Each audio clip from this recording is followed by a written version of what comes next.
সংক্রমিত হাসপাতাল তো টিকা দেওয়া হয়, আমরা দিয়ে যাচ্ছি, দেয়ার ইজ নো শর্টেজ। আর যেটা মিজেলসের রুগী অনেক বেড়েছে, মিজেলসটা 8 বছর আগে মিজেলসের ভ্যাকসিন দেওয়া হয়েছে, এরপর আর ভ্যাকসিন কোনো গভর্নমেন্ট দেয় নাই। আমরা কিন্তু এর মধ্যে 604 কোটি টাকা বরাদ্দ করেছি, পারচেজ কমিটি পাস হয়েছে। আমরা এপিআই ইনক্লুডিং ওই ভ্যাকসিন আমরা সব কালেকশন করবো যথাসময় এবং স্টার্ট করব। আর এখন যেটা মিজেলস বাড়তেছে, we have taken all preparations.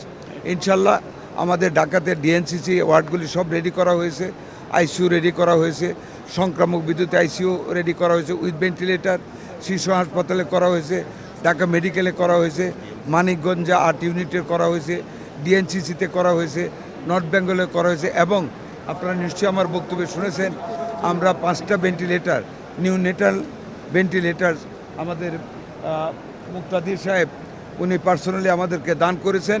আজকে আমরা কালেক্ট করব, আগামীকাল সকালে আমাদের সচিব রাজশাহী যাচ্ছেন, উনি 4টে নিয়ে যাবেন ওখানে দিয়ে আসবে।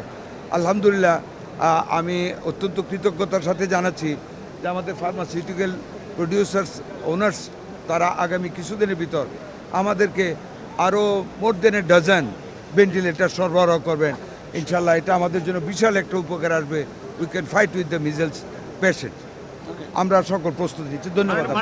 যারা বাদ গেছে এখনো পর্যন্ত টিকা দেওয়ার জন্য, এরকম তো আরো অনেকেই থাকতে পারে। ওই যে আপনাকে বললাম, এইভাবে কি কোনো এখনই ক্যাম্পেইন করবেন কিনা? আমরা আগে টিকাটা এনে আমরা তো মিজেলস টিকা দেওয়ার ব্যবস্থা করার জন্য আমরা টাকা বরাদ্দ করা হয়েছে। 8 বছর আগে ছিল, একবার নিয়েছিল, আমরা এখন আবার নিতে যাচ্ছি। ইনশাল্লাহ দোয়া করবেন।